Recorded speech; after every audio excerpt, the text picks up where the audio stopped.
Olá pessoal, meu nome é Marcos, eu sou professor de Direito Internacional Público e de Organizações Internacionais e nós iremos tratar sobre Direito Internacional Público, instituições e regimes e organizações internacionais. Pois bem pessoal, das disciplinas que a gente tem aqui na faculdade juntos, que são Direito Internacional para nós, público lá do terceiro período e organizações do sexto período, mais instituições e regimes, a gente deu uma olhada nas provas do ENAD que já aconteceram e vendo a forma que eles cobram, os conteúdos, acabou preparando para vocês,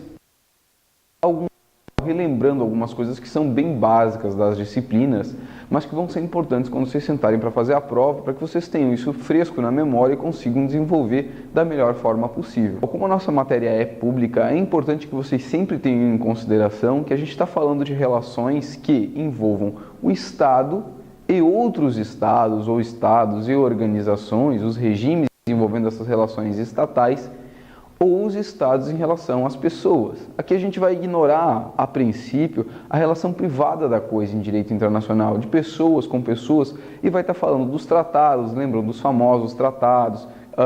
A gente também vai ter que lembrar aqui que os tratados têm fases para acontecer, que eles passam numa relação interna, numa relação externa, pela corrente dualista, lá a corrente dualista, da relação que você, quando faz um tratado, precisa que o legislativo aprove, que o executivo aprove, o executivo tem que aprovar 2 vezes, no caso do Brasil, tem um processo bastante burocrático. Então, tratados é a matéria geral quando a gente fala de direito internacional público, porque é esse acordo entre os estados.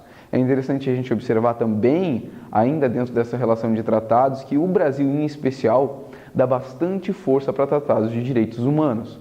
Vocês já aprenderam com outros professores, outras disciplinas, a importância que o Brasil dá para direitos humanos, e na esfera dos tratados não é diferente. Nos tratados a gente vai ter tratados de direitos humanos com força de Constituição, às vezes tratados de direitos humanos com força mais do que lei. Isso é bastante importante. Então, de OIS é importante que a gente diga o quê? Que o Brasil é signatário de várias organizações, e que vão falar de assuntos completamente distintos.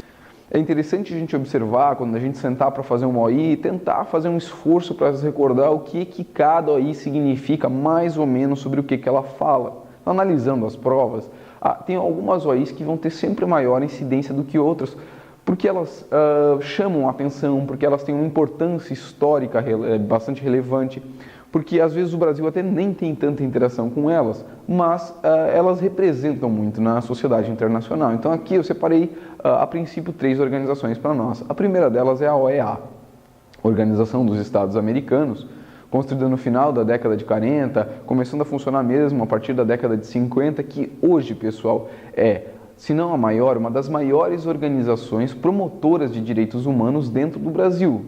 Os brasileiros, qualquer cidadão brasileiro pode levar um problema para a OEA recebe o problema, tenta solucionar aquele problema juridicamente e impõe para o Estado brasileiro uma decisão, fazendo com que o Estado cumpra aquela decisão. Lei Maria da Penha é derivada da OEA, Carandiru passou pela OEA, agora os presídios em Manaus estão passando pela OEA, as merendas escolares e as crianças e a Polícia Militar no estado de São Paulo, OEA. OEA é uma organização que tenta, através das suas instituições, aplicar direitos humanos. Tribunal Penal Internacional, o famoso TPI. Cuidado com o TPI, pessoal. Agora, nessa relação política que o Brasil vive, muita gente dizendo que os problemas brasileiros iam ser levados para o TPI. Pessoal, TPI, lembrando, só julga 3 tipos de crime. Os crimes de guerra, os crimes contra a humanidade e os crimes de genocídio. Só esses 3 crimes podem ser julgados pelo TPI.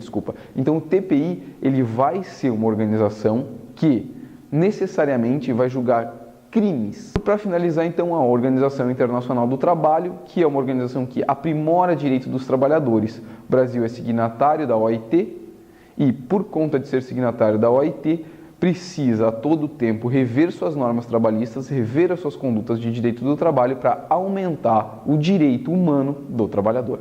Pessoal, espero que com isso vocês consigam fazer a prova com mais calma, tranquilidade e tirem uma super nota.